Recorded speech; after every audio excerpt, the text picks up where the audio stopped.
Good day and welcome to the Patently Strategic Podcast, where we discuss all things at the intersection of business, technology, and patents. This podcast is a monthly discussion amongst experts in the field of patenting. It is for inventors, founders, and IP professionals alike, established or aspiring. And in this month's episode, we're talking about continuation practice. In our firm's experience, we've found that there's not a more important concept that's more widely misunderstood by those newer to patenting.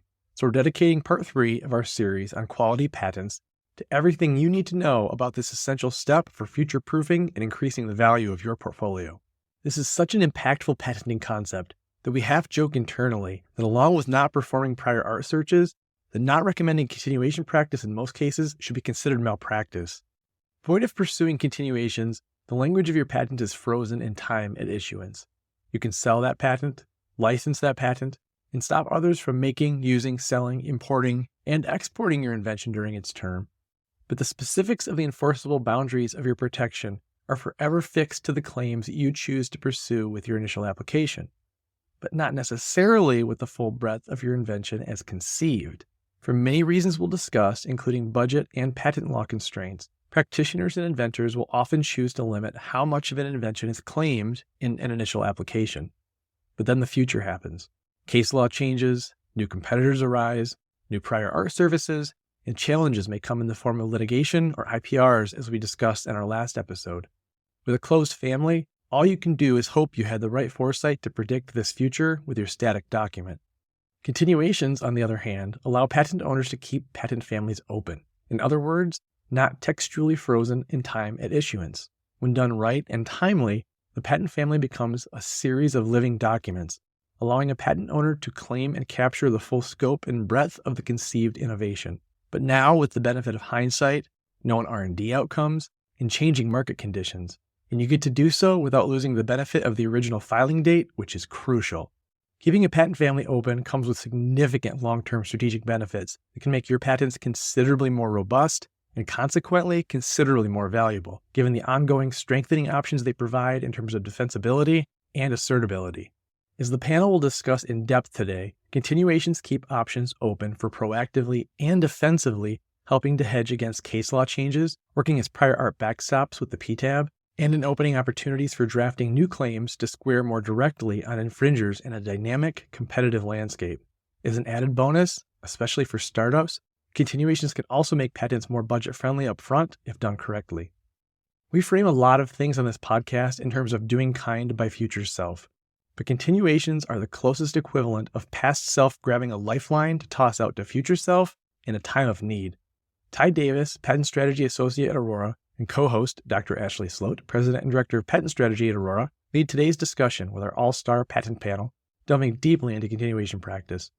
Along the way, Ty, Ashley, and the panel discuss the basics of continuation practice and its strategic benefits, types of continuation applications and how and when each applies, the close cousin concepts of terminal disclaimers and prosecution latches, and the potential unfortunate consequences of the recent Sonos v. Google decision regarding a very common use of continuation practice.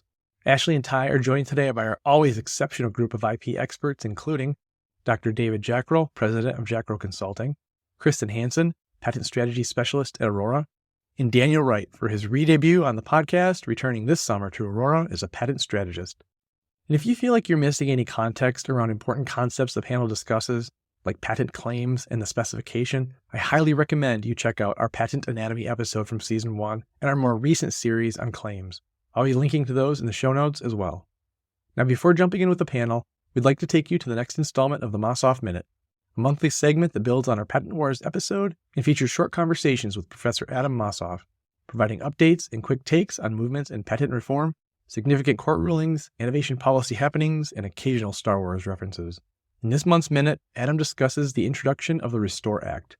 This is an exciting new piece of legislation aimed at restoring patent owners' abilities to obtain injunctions to stop infringers from continuing to steal innovations after being found guilty of doing so. The big news in patent policy is that the Restore Act was introduced in Congress on July 29th. Restore brings back, it restores the original doctrine that had existed in this country from 1790 until 2005, that a patent owner receives an injunction on finding of infringement of their property rights, continuing ongoing infringement, that can have defenses applied against it, but that the general presumption in the law, it's called a rebuttable presumption, is that you receive an injunction for continuing infringement. This was changed in 2006 by the Supreme Court in eBay decision, a very famous decision, or infamous. eBay, as a result of changing the law, creating a new four-factor test, has made it much harder for patent owners to obtain injunctions. New research shows that well over 90% of infringement for patent owners who license their patents, and even patent owners who manufacture their patents, 2/3 of them are unable to obtain injunctions. This has devalued patents as an asset class in the innovation economy. It has made it much harder to commercialize one's innovations in the innovation economy, because people now know that they can take your inventions and they can use them without being held accountable. This is the same problem you would imagine if you own a house and someone could sleep in your bedroom and you couldn't kick them out, because that's what an injunction gets you. Of course, that would devalue your house if you tried to sell your house or to use your house for other purposes. And the same problem has been facing patent owners since 2006. And the Restore Act will change this law, restoring us back to the original doctrine that drove our innovation economy, that made the United States a global tech leader and secured us against global competitors like China. Thanks, Adam. We've also published a blog post that includes recent injunctions-related research studies conducted by Adam and others, as well as links to the bill, its one-pager, and everything you need to know about one of the biggest problems plaguing patenting and the innovation economy it enables. I'll link to this post in the show notes, and we'll be sure to keep that page updated as legislative developments occur. We're also publishing clips from the Mossoff Minute as short-form videos on Instagram Reels, YouTube Shorts, and TikTok. You can check out these shorts and follow us at Aurora Patents on all 3 platforms. And now, without further ado, take it away, Ty and Ashley. Today is continuation practices. I think this is I'm excited to give this, to talk about this. I know in previous life, I remember being a part of an engineering team meeting on a little startup, and that was prior to Aurora. But I remember, our capstone technology application, the firm at the time that was, helping us on IP, coming to us and saying, hey, have you considered continuation? And I can still remember, talking over in the engineering meeting, they never really explained the benefits of the continuation. So I remember looking at it like, they're trying to just squeeze more money out of us, So, and looking back, I'm like, man, we definitely, we made the most important crux of the invention static and not dynamic, and kind of set in stone. So today was going to go over continuation practices, what they are, the timelines thereof, types of continuations. Going to really drill into the benefits of continuations, and hopefully through the panel, we can kind of cover all of them. And then, it's hard to discuss continuations without terminal disclaimers. And then Ashley was going to go over prosecution latches. Getting right into it. So what is continuation practice? And that is filing an additional patent application based on a previously filed application. And typically that's referred to basing a child application on a parent application. And why we do it is to enable modification of claims, extend patent protection, and also enable the strategic response to new prior art or market developments. And then, the biggie out of all this is we can do all of this while not losing the benefit of the original filing date. So, of course, with IP, the earliest original filing date is super crucial. And let's be clear too. I don't want to interrupt, but I want to, because this is really important. Extending patent protection does not mean going beyond your 20 years initially set in the sand, but it does mean getting improved, narrower, sometimes broader claims and different claims that can basically put fence posts around your original invention so that you have a broader scope of what you can cover and what you can protect from what a competitor might claim. That's a good distinction. Yeah, it's still the 20 years, but but you're getting more patents to protect more ideas, more details, more variations. Yeah. Even if not subject to a double patenting restriction or rejection? Yes. Sorry. Yes. Well, yeah, Yep. also a patent term adjustment, right? Each without a terminal disclaimer, patent term adjustment could extend differentially for each application, but it's going to be, minimally versus a 20-year term, right? So it might be 20 years, 20 and a half or something, but it's going to be, not huge. I mean, I think I've seen, sometimes I've seen like 1,000-year PTA adjustments, but, or 1,000-year, 1,000-day, Awesome. 1,000-day PTA adjustments, but I think most of them are like on the double digit, maybe triple digit side. Yeah. So you keep that 20 years no matter what con you file, unless you file a CIP, and then that's a little different. We can get into that later. But you keep that 20 years and it ends plus or minus PTA. And if you have a terminal disclaimer, it's the same concept and the same date ending, but there are other consequences, which you'll get into later. Yep. No, thank you for expanding there. That was Sure. Very good. So continuations can be filed at any point while at least one patent application in the patent family is pending, and they can be filed in different sequences. So as we alluded to earlier, you have parent-child. You could do, in parallel where you have two or more sibling applications that are claiming the priority benefit of a parent or a combination thereof. And why we do it, this increases portfolio's value. Buyers put a premium on portfolios which are still pending. So timing, a continuation can be filed before the patenting, abandonment of, or termination of proceedings on the parent application, and has the same effect as though it was filed on the date of the parent application. And what you mean by filed before patenting or abandonment or termination of proceedings is all the way up until the issuance date, which means you could pay the issue fee and your issuance certificate would come out and say, this is going to issue in 3 weeks or 6 weeks, whatever it is. And at that day, that's your drop dead day to file a continuation or a divisional or a CIP off of the parent. Good point. Yep. Could be the day after you filed all the way up until, like you said, right before issuance. Yep. So types of continuations. First being just your regular continuation application. You are subject to your initial disclosure. So that means no new matter to be added, but you could pursue matter unclaimed in the previous application. So expanding, as we all know, a lot of times the matriarch of a patent portfolio has the kitchen sink thrown in it. So this gives you the opportunity to squeeze as much juice out of that piece of tech as possible.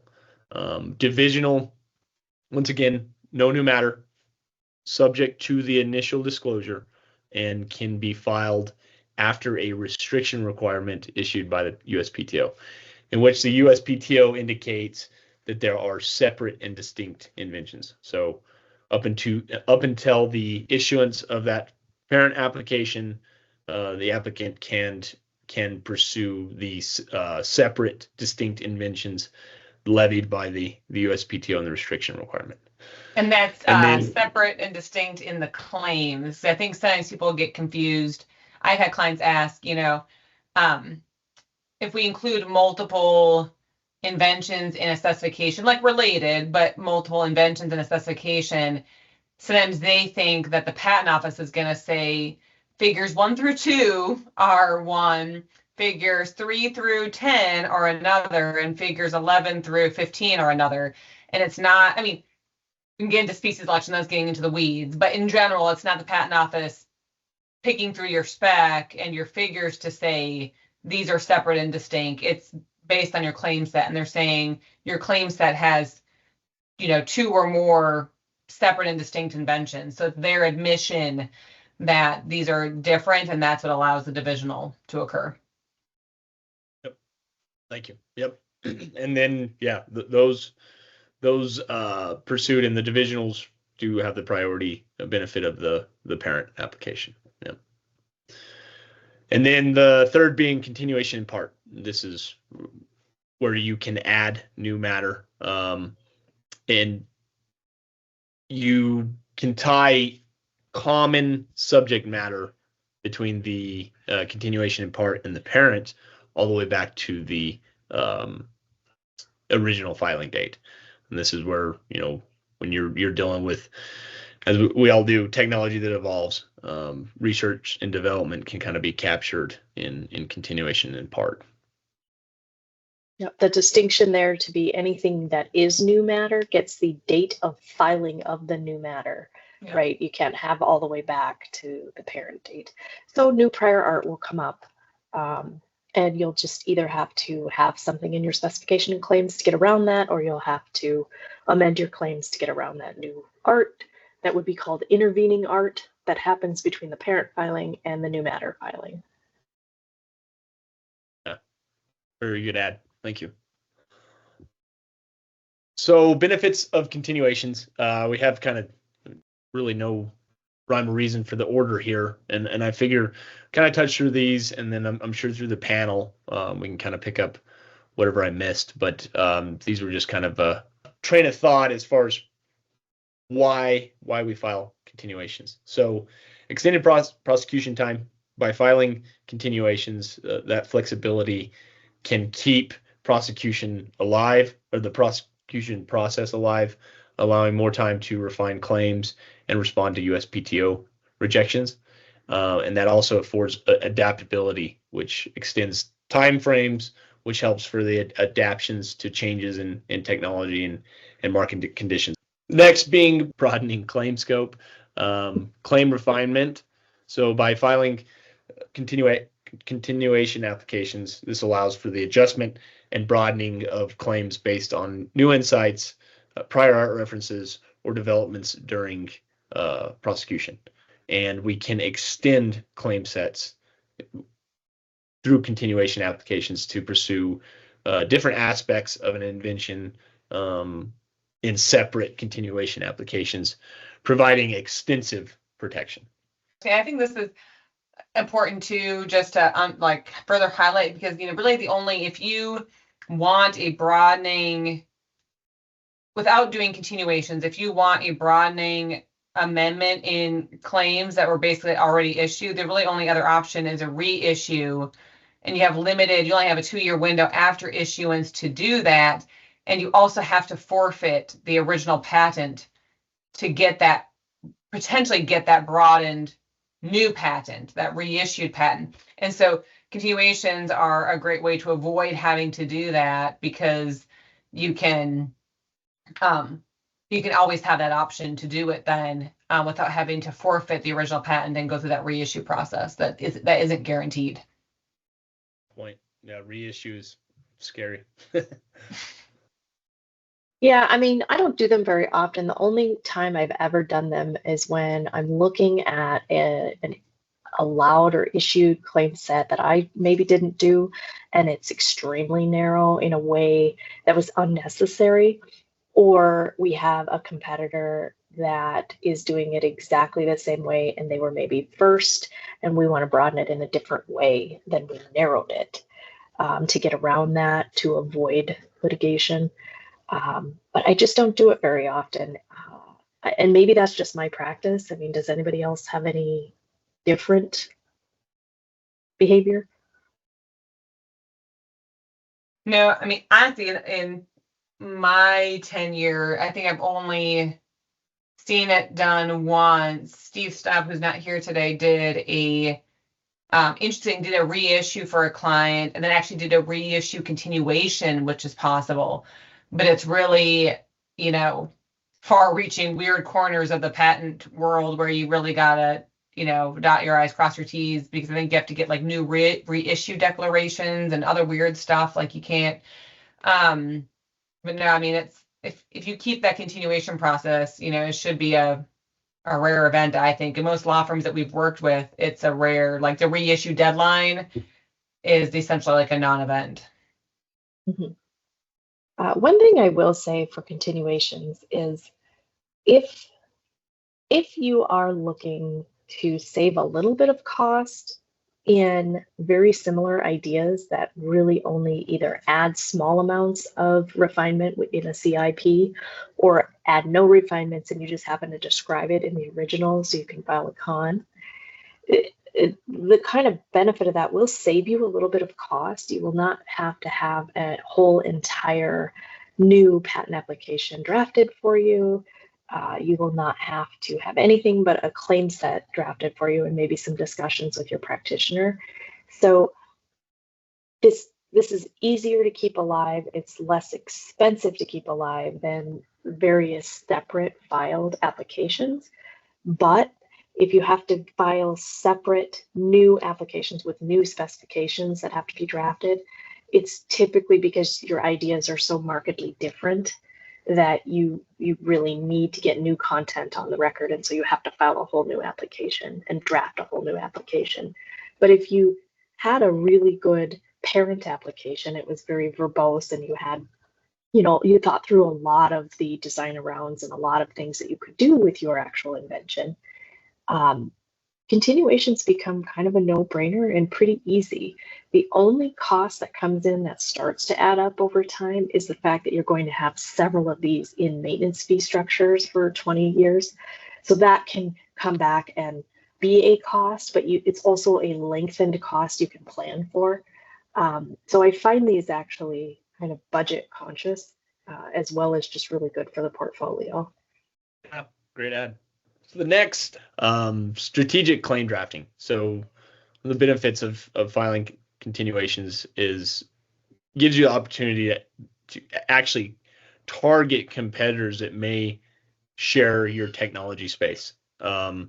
Claims can be crafted to cover, competing products or emerging technologies more effectively. And spoiler alert, we'll be talking about that later. How that can go awry.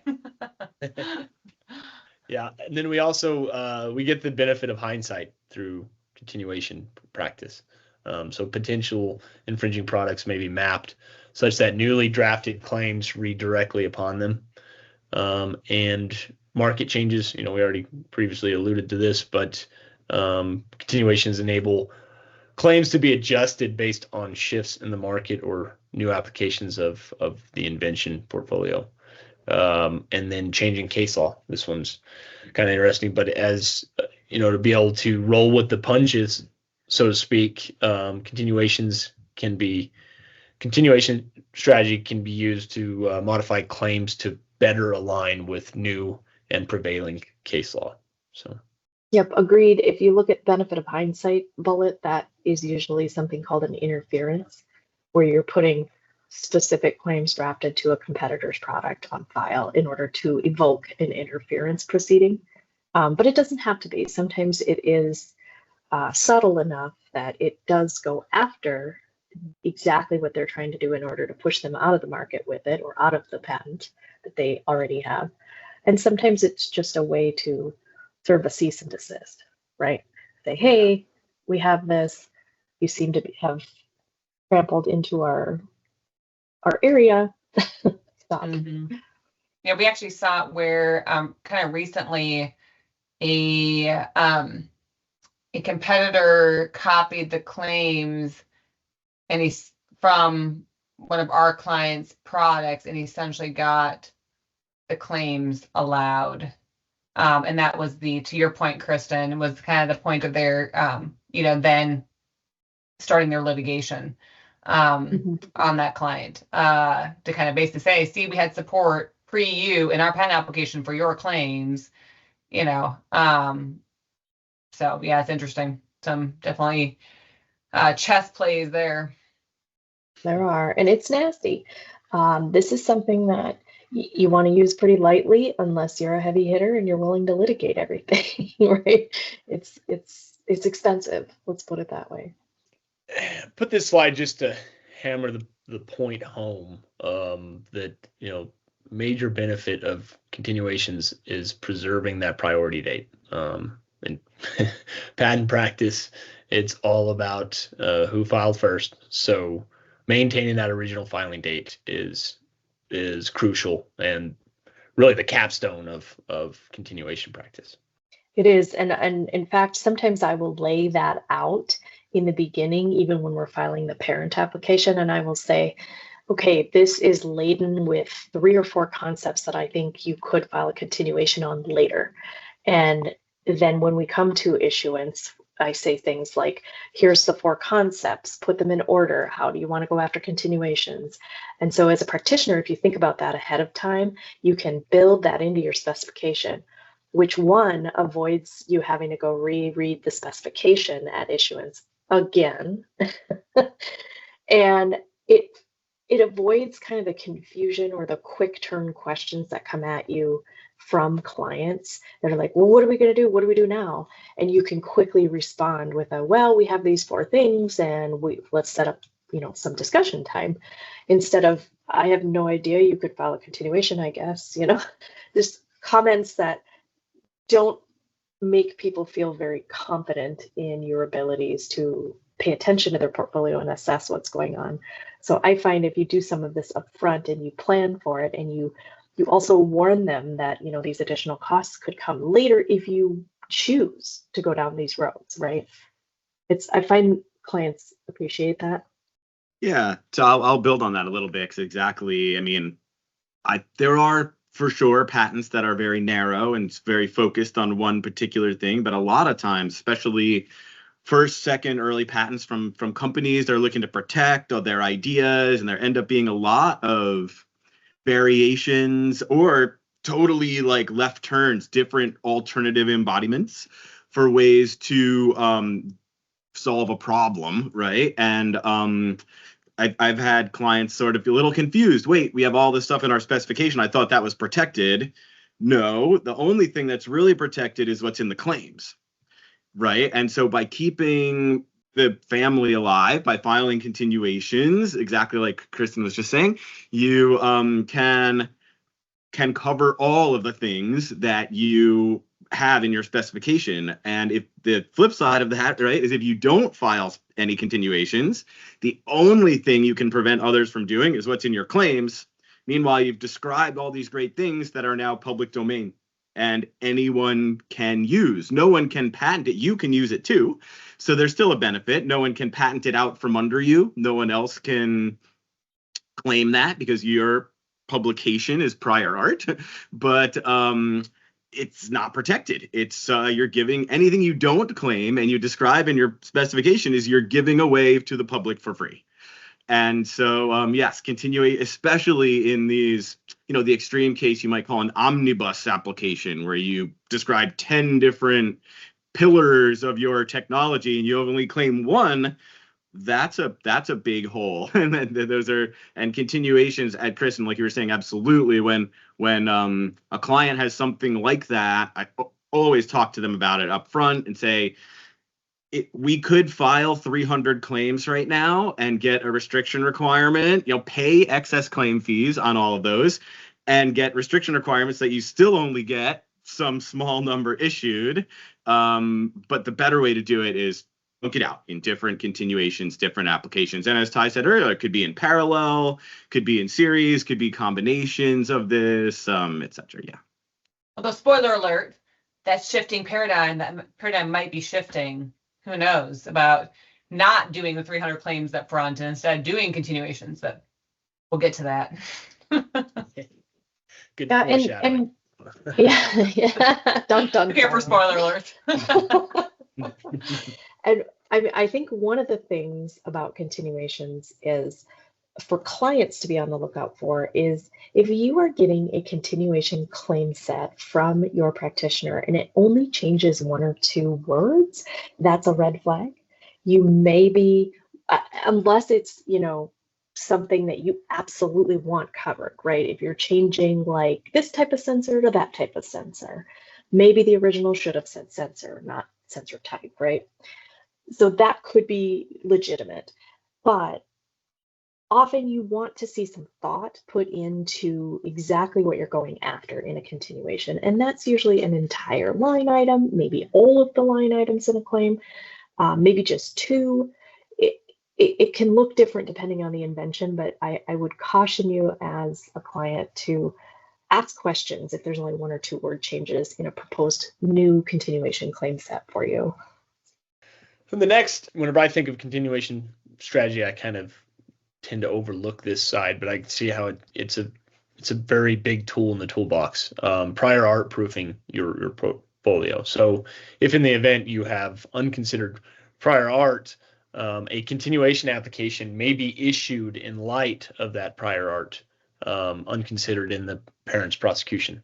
So it's a way to remove fodder for an invalidation proceeding, for example, an inter partes review. Like I said, this is just one that it doesn't come to the top of my mind when you say continuation strategy, but I can see how it could be very, very useful. Yeah, I know we've used it for a couple of our clients even too, where they've gotten broader claims in the United States, but then have a decently tough go of it in like Japan, for example. And so as like a CYA, cover your bases, why not? Let's do really similar claims that were issued in Japan, get similar ones in the US just in case, right? Because you kind of go into these countries with kind of the same plan, right? This is the claims that we're going to pursue. These are the amendments that we're going to make, but every country is a little bit different, has different requirements. You get different examiners that are tougher.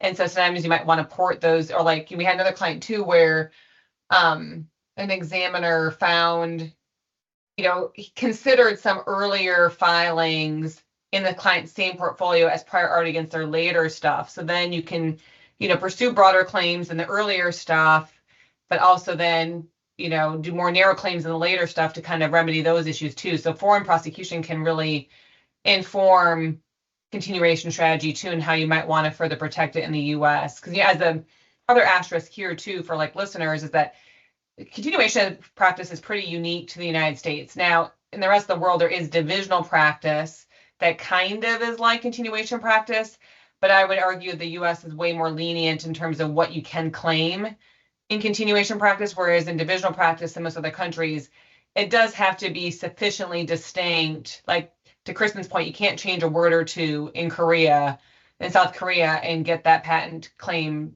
issued. You need to really have a reasonably substantively different claim to get issued in divisionals in these other countries. And so this practice is quite unique to the US and does offer more latitude than many other countries. So once again, defensive patenting, continuation applications, great for blocking competitors. And we kind of already, this is a little bit repeated, but creating a robust patent portfolio that deters competitors from entering the market. So in my mind, if you are squeezing every drop of juice out of that orange, somebody might have a hard time seeing the opportunity to create orange juice of their own. So that litigation leverage, a family of continuation applications can provide multiple patents, increasing leverage in potential litigation or licensing. But once again, this could be changing the family of continuations. Yeah, alert. As you mentioned earlier, like a family that has an alive case is more valuable for someone who's potentially going to acquire your IP or that family. And I think this can be a big reason why, because whoever might want to acquire your patent probably potentially has different reasons, different uses for that patent than the original company did. The original company may have been trying to develop, commercialize a product. And so they were trying to protect their product, whereas an acquirer might see this patent as an asset or a way to litigate a competitor or a way to craft claims against a particular competitor in a field that this original company didn't know about or wasn't interested in. And so by filing continuations and continually filing continuations so that something is always alive, allows someone to, when they acquire the portfolio, to write new claims for their own purposes. And those purposes may be litigating someone or blocking a competitor that wasn't of interest for the original company. So I think it's really interesting. Yeah. And so to Dave's point, what we try to do with clients is let them know you have the ability to file a continuation here at something that's maybe allowed, but you also have these maybe 4 other applications. And if the one that's allowed isn't as important to you technology-wise, maybe it was just a tangential product, then maybe you wait to spend the continuation money on something that you are looking to sell, license, or somehow have acquired in the future. And so you can make decisions like that along the way. But I always try to tell a client, if we do not file a continuation for this subject matter right here in this application that's allowed, it is now dead. You still have the patent, you still can sell the patent, but you cannot open prosecution or open anything that's related to the patent of what's described in that patent. It's done. And that tends to give them a little pause and say, okay, I have to really think about it. But if they tell me this is a product that was a whim and we never went down that route and we changed everything and we did this thing instead, I'm much more comfortable with we don't want to file a continuation discussion, right? So it's always in context. I think the other, what we kind of do sometimes, I know we're not the only firm that does this, but, doing there's not really many ways in the USPTO to slow things down. Like once you're on the train, you're on the train. You can expedite, but you can't slow the train down. But one thing that we do sometimes do for clients is you try to slow the continuation by, filing it potentially right before the issue date, the last possible day, and maybe you don't pay fees. So that causes, instead of the patent application going on a straight path through the patent office through all of its checks and balances, it actually gets diverted and it says, oh, wait, look, they forgot to pay fees. And then the patent office kicks us back a notice that says, hey, you forgot to pay fees. And then you're like, oh, shoot, now I have a 2-month window to pay fees.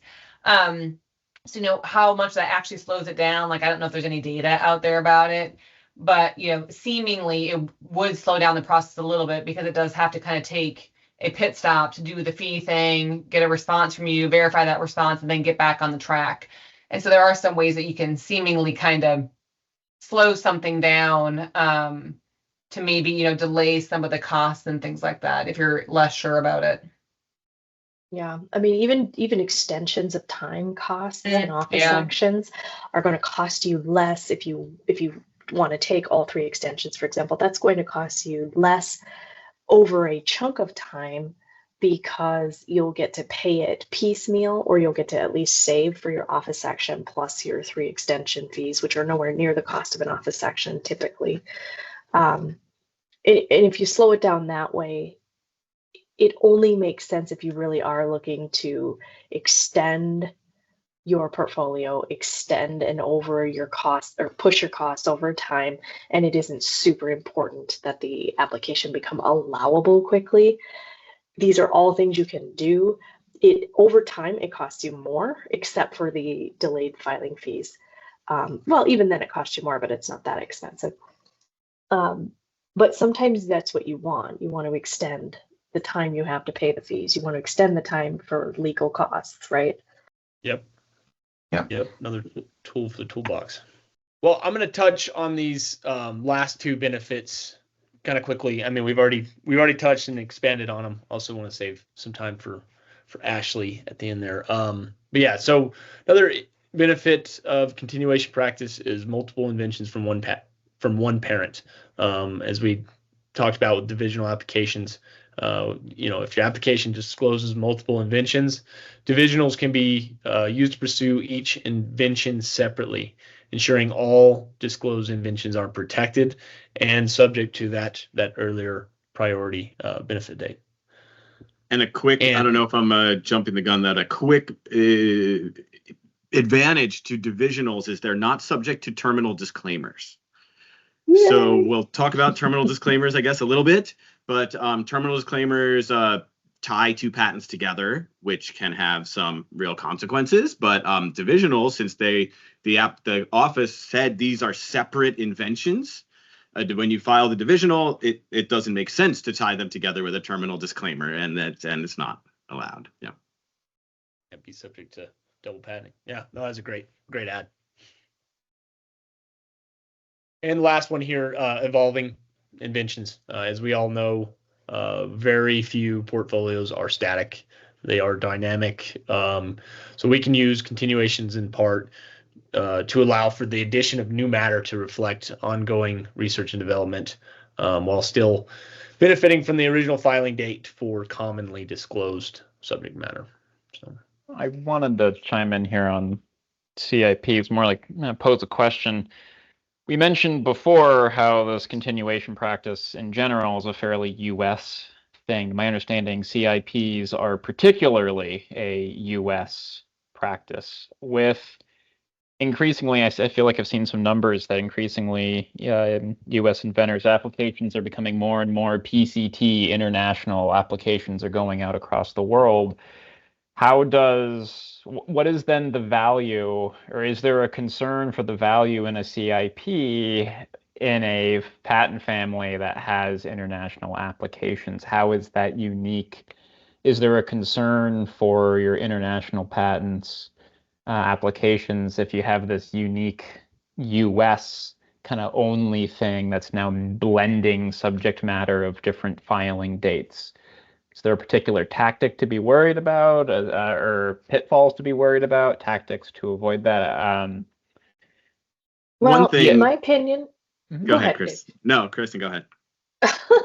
Well, so my opinion with CIPs is don't do them very often unless you really, really miss something in the main application and it's important to your new product or your new whatever you're working on, right? So then absolutely do it, but don't rely on them heavily because they are not, as Dan said, able to be pushed around the world, right? If you have a CIP in the US, you can block people from making, using, selling, importing, exporting their US CIP claimed invention or innovations, right? You can only do that. So as far as the rest of the world is concerned, they can do whatever they want with your CIP content if it's not protected in another country, if they're not dealing with the US, if they're not doing it in the US. You could still do a PCT from a CIP, but you can only protect that new matter in that PCT. So to kind of Kristen's point, I mean, if it's a really meaty CIP, right? Like you added in a whole new embodiment. One, you should be just doing a whole new application, frankly. You shouldn't be doing a CIP, but for whatever reason, if you did a CIP, you could still do a PCT 1 year from that, but you can only protect the new stuff that was added. The other thing, like I think that's interesting though, like so let's say it's a weaker continuation in part. So let's say you thought it was like a really substantive improvement, but it turns out it wasn't as substantive as you thought. There are different countries that allow for utility model filings off of the PCT, which are like petty patents in places like Europe. I mean, more specifically like Germany and certain countries in Europe, China.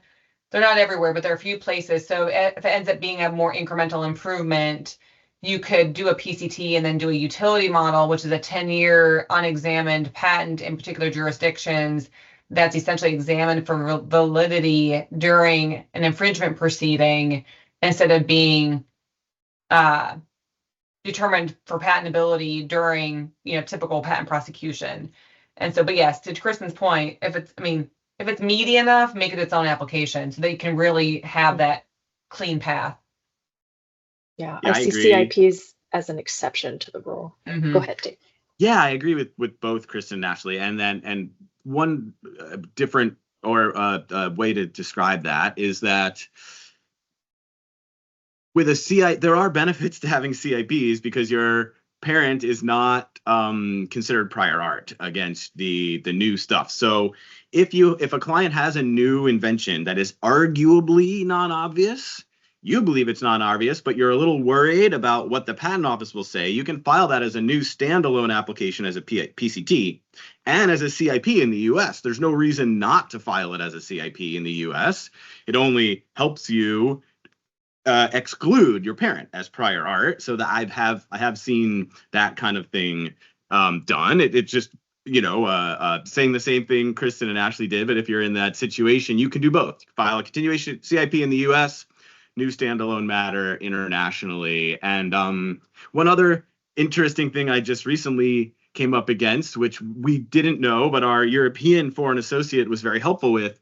If you're within the first year of filing, so this is pretty narrow situation, but if you have a US or priority application in the US, you can add new matter and file it in Great Britain for sure, and I believe other places in Europe as well. And it's the same idea. You have a US provisional that you file, and now you're going to go non-provisional as a PCT. Well, you can add new matter there, and you can still claim priority to the original application. So it doesn't have to be a provisional. It can be a US non-provisional. It can be any application. Within the first year, you can file new matter in Europe, Great Britain for sure, I think other places in Europe, and not have that original application be considered prior art for obviousness, which is good to know. Yeah, I think that's called a bypass con. And you can do bypass con in other countries too, but I believe when you change or add new subject matter, it has to be a bypass con rather than a PCT filing. And I would have to look it up, but there's some procedural stuff with it, but I haven't done it in a long time. Are you talking about that, Dave? Are you talking about the fact, so what we typically do, because we work with a lot of startups, we do like provisional 1 year PCT, which you can add matter at that time, and then 18 months later you do foreign countries. Were you saying that the alternative that you were talking about, maybe I misunderstood, was more, let's say you start with a non-provisional in the US, not provisional, non-provisional, so there's no provisional ahead of it, right? It's just a non-provisional. Right. And then at the end of that 1 year non-provisional window, you could add more material to it in the US as a CIP, but then also fork it off as a PCT, and that's still within that 1 year window of the earliest date for foreign filing. You can still add new material at that time. Is that what you were saying? Basically, instead of what I know for sure, because we did this recently for a client, they filed a US non-provisional, no PCT. So this was the original filing, original priority date. No provisional. Within the first year, within the first year, you can file a straight Great Britain application with new matter, claiming priority to the US non-provisional. Okay, so yeah, direct filings, yes. Yeah, I'm not sure if you could do it. I think probably a PCT would work as well, but that might be country by country. I don't know if some countries might have different rules, and then you would run into problem at national phase. I'm not sure. That's why. So I think you can do it, but the problem is the cost. So if you're going to shoot yourself in the foot and not have, the 10 big countries in their PCT, because they won't allow you to do that, you wouldn't do a PCT. You'd go country by country. But I think, I would have to look we'd have to verify, because my understanding was, regardless if it's a US provisional or a US non-provisional, whatever it is, like whatever you filed, if that's your first document in the chain, your first filing in the chain, at that 1 year time, you can add whatever the heck you want to it and go PCT, and all the countries are still going to respect it just as if it had been a provisional. That's my understanding. That sounds right to me. That sounds right to me. I'm not sure. Yeah. We don't do often because we work with a different, clients that are usually a little more premature when they're starting that whole process. But yeah, I think at that 1 year mark, as long as it's only been a year for your foreign filing, you can still add as much material as you want and then still go international. And you haven't disclosed. Yes, that's true. But disclosed. I think Dave was talking about something else. So did they not want to do a PCT and they went Great Britain only? Or it was just this particular client? Yes, that was the case. They went straight into Great Britain. Okay, so maybe we're talking about different things anyway. Yeah. Yeah, it's hard. Okay, It's I'm hard sorry to not interrupt. having visual, like a very visual. You can see, I'm like, Yeah. you have this thing. Yeah.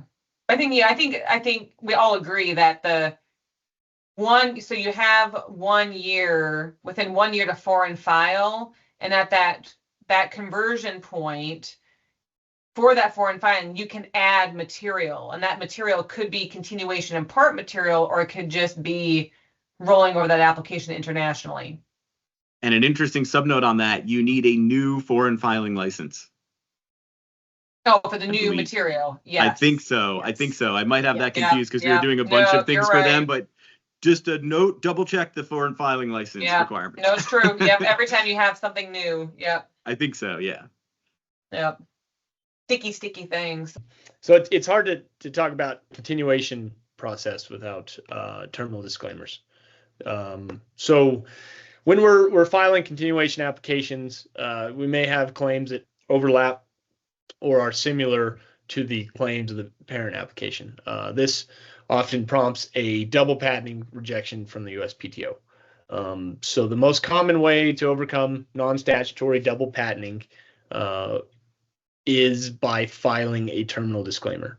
And a terminal disclaimer disclaims the term of the second patent that extends beyond the term of the first, thus linking their expiration date, and not unjustly extending the monopoly thereof. So the other thing that I think is very important but not often appreciated is that if you file a terminal disclaimer, both of those patents are effectively joined at the hip. You may not license or sell one without the other. Mm-hmm. They are sort of the same patent at that point. They're sort of combined together. Having said that, terminal disclaimers are very common, and if you file a broadening claim, you should expect to get one. And actually, we've had a case where the patent office didn't notice that, and that can be a problem later. This was some case law, I believe, that I saw, but you do, if you think there should be a terminal disclaimer and the patent office doesn't issue one, that also can be a problem. So you want to get that right. How did that come out, Dave, or what was the repercussions for the terminal disclaimer not being filed? You know what I mean? Because that seems like it's a catch-22, right? Because obviously you draft the claims and you feel like they're sufficiently different because you're putting them together and you're trying to kind of work it so they're different. But then, the patent office comes back and says, well, I think they're too close, and you're like, well, I disagree, but I'm going to do this terminal disclaimer thing because I'm not going to fight you on this. But for them to kind of say, well, you should have known and you should have done it, I guess what's the, I don't know if I'm familiar with that one. Yeah, I can try to dig out that case law. That was a complicated case, and I don't remember all of the details of how that came out, but I believe that one side was arguing that the patent should be invalid because there was no, but I think what may have come out, or maybe have been a more credible argument, is that it should have had a terminal disclaimer. Therefore, the term should have been different than it was, which I think that would make more logical sense to me than it being completely invalidated. But you're testing my memory of that now. I don't remember how that one was actually ruled. So if you have a good argument, there's no reason not to put that in the record if you really think they're different enough. So I had a case one time where the parent was directed to conversation graphs, and I wrote a claim in the con directed to a social network, which is obviously a lot of conversation graphs, but it was a social network in the main claim. And I called it out like that. I didn't use the term conversation graph. And I argued that this is about conversation graphs in the parent, and this new one is about social network fodder, right? And information that you use a little differently. And I had one of the elements was different enough, I think. And I won. So the examiner agreed and said, okay, no terminal disclaimer required. So if you do have a good argument, it'll only take you a handful of sentences to put in there. It's just a matter of, we often do not have those arguments because, the same 4 elements are identical across, and then we change one thing in the end, and changing an output usually isn't really, non-obvious. Right. Sometimes it is, but. Yeah. Great ad. Just in covering everything, so requirements to file. Terminal disclaimer, it has to be filed during pendency of the application, and there must be common ownership of the involved patent and application. And then I know we're running a little bit long, so I was going to do just a quick wrap up on my last slide, and then Ashley, if I miss anything here, you can kind of take it from there. But the proposed changes that are recently proposed to terminal disclaimers, the way it stands now, each patent in a line of continuation has to be challenged separately. So an infringer or a third party who wishes to challenge the validity of claims subject to the terminal disclaimer must challenge each patent separately. So to me, it's like united they stand, and divided they fall. So if you're looking at it like a fence, you're going to have to knock out each panel of that fence to be able to invalidate. Proposed rule change to terminal disclaimers is that a patent with the terminal disclaimer will be enforceable only if the patent is not tied to a patent in which any claim has been finally held unpatentable or invalid over prior art. So the illustration there would be, a line of dominoes. If you're able to tip the first, you're going to knock them all out. So fate and enforceability of a patent would be tied to any reference patent to which a terminal disclaimer was filed. So definitely a big shakeup, and to me, something that'd be pretty scary to a patent owner. And I think it's bullshit. Because it's like, because they are meant to address a separate different thing. Like as the drafts person, if you're doing your diligence in a portfolio, you're doing, a lot of times you're, doing the continuation, even if they're subject to a terminal disclaimer, you're doing it for a particular reason, right? You didn't want a particular word, and that word might be the difference between being invalidated in an IPR versus not. So for them to, in Ty's illustration, to knock one out and swipe out the whole of them is just ludicrous. And I know a lot of people share my sentiment on that, but just go on the record. Yeah. It's harsh. It is harsh. It is harsh. All right. Ty, if you want to go to the next slide, I'll let you keep on running here just because you're at the. Sure. Yep. Something we wanted to talk about too briefly is kind of the re-emergence of prosecution latches. And it's the idea that you might have limited ability to enforce, a patent if you made did certain things during prosecution. And so prosecution latches, said in another way, is, basically results in a valid patent being deemed unenforceable if the patentee was found to have delayed prosecution unreasonably and inexcusably, causing prejudice to the defendant.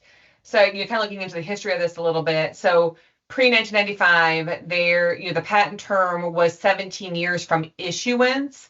And so what started happening is that you'd get these, what they were calling submarine patents, where people would delay prosecution for crazy amounts of time.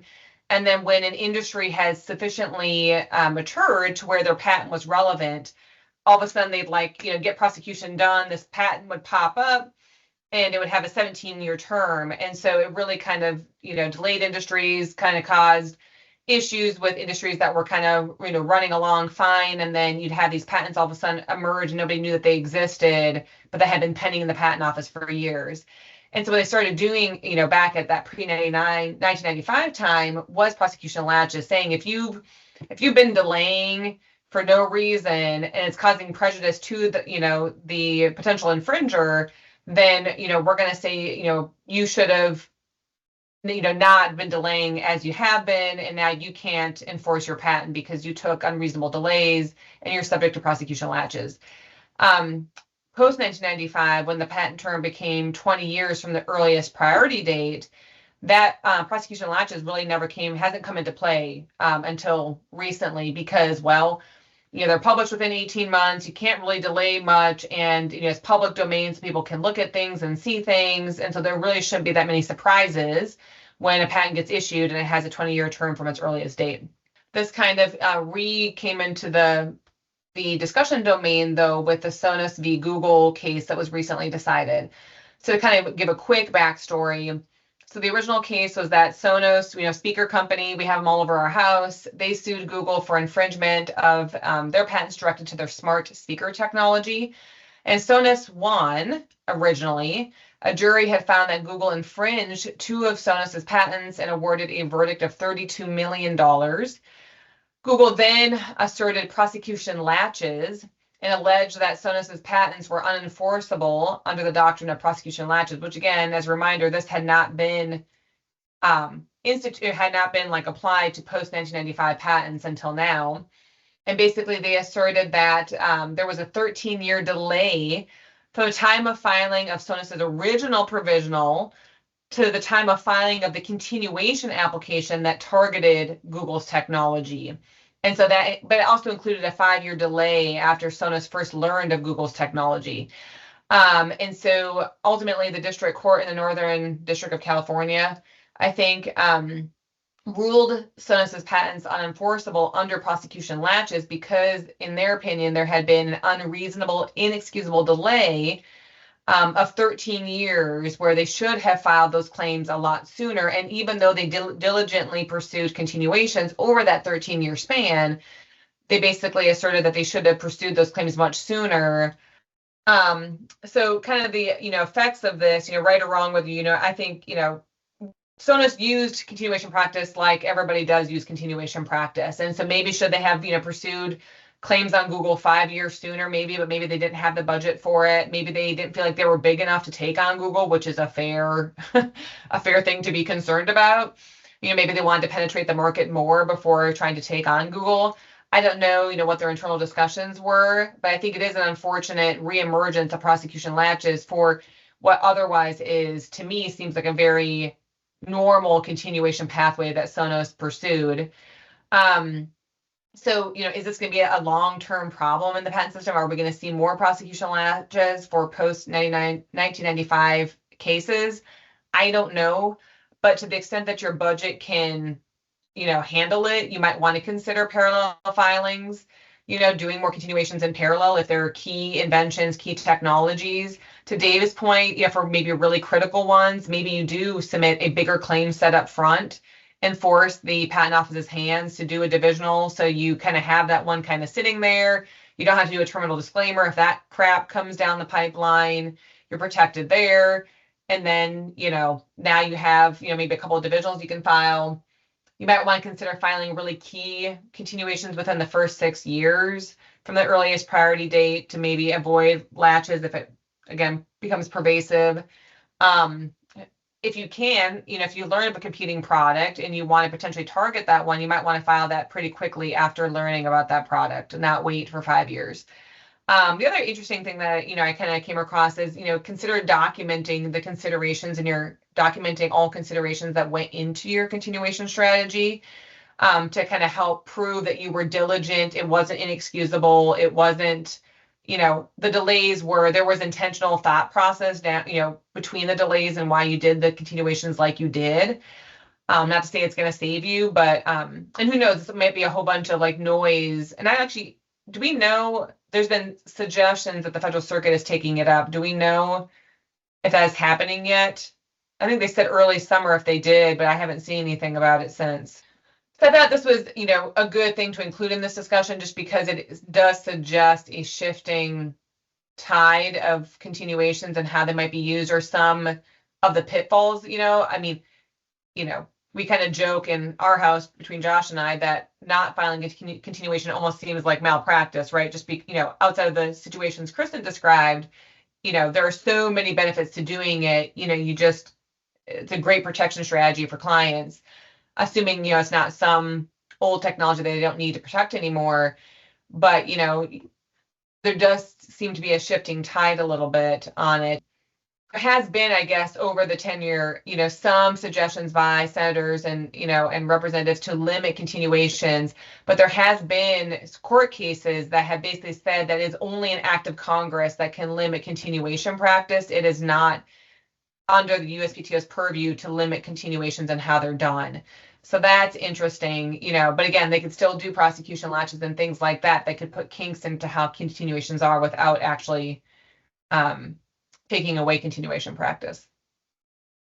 So, Yeah, I we all have thoughts. That decision seems totally wrong to me. It's just so very wrong. And also just puts a bunch of uncertainty, muddies the waters and puts a bunch of uncertainty into what's unreasonable, what's reasonable, how do people even know what to do, which is silly. Mm-hmm. But here's my one sort of like thought experiment is, what if this ruling holds, essentially what they're saying is, anybody can copy anything in your patent application, and as long as you don't have a claim on it yet, even if the family's alive, anyone can copy what you wrote, come out with a product, and unless you file claims to that exact thing quickly enough, well, sorry, prosecution latch, it was unreasonable and all these things. And I don't know, I totally agree with everything you were saying, Ashley, that like, why did they have to file it right when they learned of Google's product? Maybe they didn't have the funds. Maybe they couldn't find attorneys to take on this case. There could be tons of reasons. And it's just, it seems like a ruling that allows people to copy stuff from other people's applications that are families that are still alive and that they have no recourse, which just seems exactly opposite to what the patent system is for. Yeah. Amen, brother. Well, I only have one comment, and it's on the note taking. So all of that's discoverable. So you want to be really careful with what you're taking notes on in a continuation situation. And you do not in any way, if you are Google or if you're Sonos and you are saying, oh, I like these Google things, I found these, and I think we should do a con to that. Don't ever do that. What you want to do is say, paragraph 92 seems to be directed to this, and I think we should do a con on that, right? So anything discoverable, right? In bold red, no.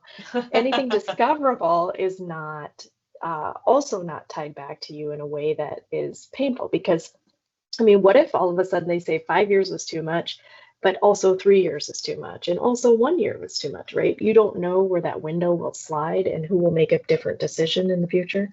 So just keep those comments to specification only. Discussions, I try very hard to keep competitors out of my notes and only look at competitive content in a way that, oh, this seems to be a competitor, here's their patents, right? And not ever send an email or put something on the record that says, oh, no problem, or oh, we're doing this and they're doing that, and we just negative things. You don't want to put those in writing. Yep, that's fair.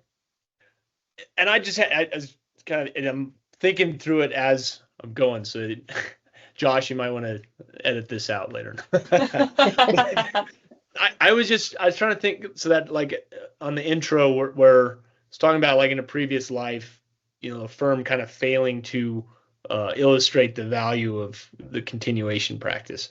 And I was just trying to think of like how I would draw a simile or an illustration. It's almost like your original disclosure specification figures is like a mining claim.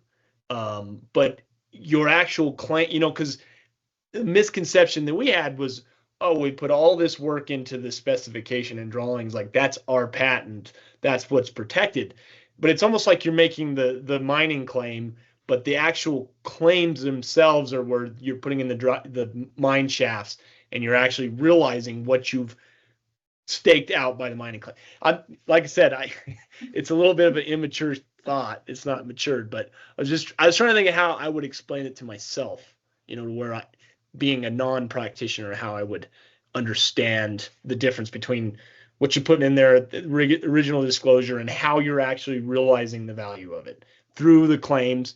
And, it's hard to do that with one mine shaft, one claim set. It's one gold nugget, Ty. Your claim set's one gold nugget. And if you got a lot of gold in that mine shaft, you got to keep on filing continuation. Right. Yeah. Keep putting a fence around it, right? Each fence post is a new filing, and you're going around your initial nugget. And the reason to do that is to block competitors, to protect your own ideas, and to keep your own ideas out of the hands of others. But I don't know. I often have clients say, well, why would I do this or why would I not do this? And I usually have to explain it similar to the fence post, but also this is your technology. This is also your technology. And we don't have claims to that, right? Yeah. So anybody can come in and do what Dave's saying, right? And go and take it for themselves and, get prosecution latches applied against you. And once it's not pending anymore, once you allow it to become static. Yeah. And even if you don't, right? Even if you file one continuation and then that's it, right? It's one of those things where a lot of inventions are ripe for several different claim sets, but some inventions are not, right? Some specifications are very directed, very, very, very thin. For good reason, right? We only want this, and then we're going to file something else that's similar and related, but not the same. Yeah, I like the fence analogy because the claims are your right to exclude, right? Your fence is excluding other people from what's in the claims. The specification is your right to practice. So it does give you something. No one else can patent it out from under you. But the only thing you can exclude others from doing, aka with your fence, is what's in the claims. Yeah, right.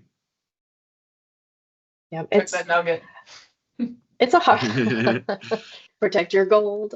It's a hard concept to explain because it's like down the road of a future that you're not at yet, right? And so people are like, well, I have this patent, but what do you mean I need to have continuations, for future? Like what?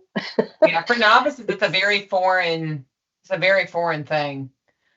You can definitely get some like deer in the headlights, like, huh? And I can guarantee you, you're trying to milk me for more money. Well, yeah, I mean, that's what I was going to say. As a practitioner, I could guarantee you I'll make a lot more money with a new innovation and a new specification than I would with a continuation. But legal costs are expensive, and it's always a matter of, well, what's this going to cost me, right? It's an expensive service, no matter what. Yeah. Well, cool. This is a good one. Lots of good information. Maybe we'll have. Thank you both. Remove the cloud. Yeah. Well, Ty did the vast majority. I just added in my recency fodder. So we've used that word a lot today. Fodder. Good word. And as always lean on the panel. That was good. Lots of good thoughts and. Yeah. I think the most aligned we've been on topics too. Sometimes usually there's some differing opinions on 112 and stuff, but we were pretty aligned. We were all go get them. I think it helps. I've been sitting here going, okay, I think I need to go to 10 slides because I put too much in my slides, right? Like I think you need to go to fewer slides because you all do have stuff to say. Yeah. It's and everything is tentacles, right? It's not just like to Ty's point. You can't talk about continuation practice without talking about terminal disclaimers. Then you can't talk about that without talking about there's been some recent case law that might change this and turn it on its head, and so it's tentacly. Anyways, maybe we'll have to go to like a JR, one of the longer form, like the 3-hour podcast. Yeah. Yeah. Well, then I gotta go pee. Yeah. We do not want to put people to sleep. No. Call it a nap podcast, right? Yeah. Just pull out our radio voices and just gently soothe. So, sit to the patent office guy. Can I do this count? And he said. Yeah. Awesome. We found the verge of dirty. It's like, sorry. Patent person porn. ASMR patent. Okay, Josh, we've got a new concept for you. You can edit that all out. I will. I had a friend of mine was listening to the podcast, and she stated that she really enjoyed the sections where we, as a bunch of experts, just started talking about irrelevant things. She's like, "This is so interesting to hear these highly trained, skilled people then just like devolve." Yeah. All right. Well, Oh, cool. Thank you. Thanks, Awesome. everybody. Yeah, thanks. Have a good week. Yeah, Thank you. you too. Bye.